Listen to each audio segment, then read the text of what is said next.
Réduire son impact sur l'environnement lors des chantiers, c'est l'objectif de cette charte Air-Climat.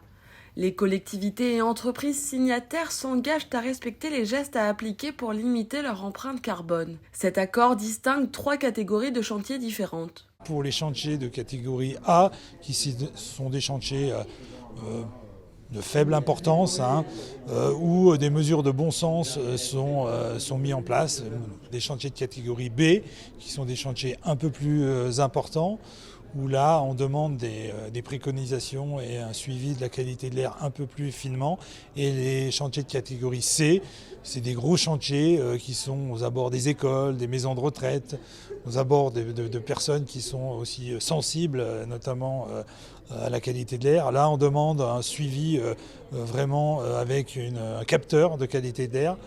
Certains chantiers du territoire étaient déjà réfléchis pour réduire les émissions de gaz à effet de serre. Les réflexions se sont tournées vers la réutilisation des matières sur place, l'optimisation de l'espace en créant une pépinière sur le chantier.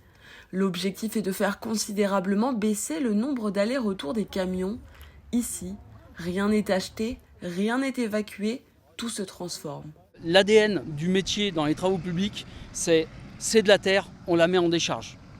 Et pour garantir sous nos pieds d'avoir des portances de voirie, on va acheter du caillou.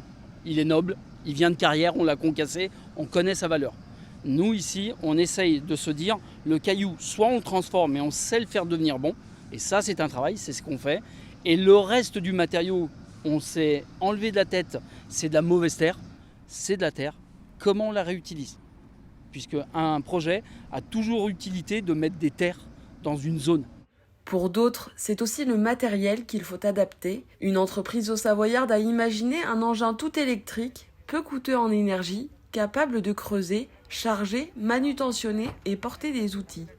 Maintenant, notre message, c'était de dire, nous voulons nous aussi amener notre pierre à l'édifice et travailler sur l'environnement et dire que la seule excuse était, ça n'existe pas.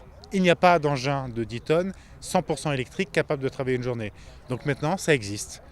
Donc maintenant, c'est à chacun de jouer son rôle et de prendre sa responsabilité pour pouvoir faire des chantiers 100% propres. Pour l'instant, une vingtaine d'entreprises et de collectivités ont signé la charte. Si d'autres sont intéressés, il faudra se rapprocher du Grand Annecy.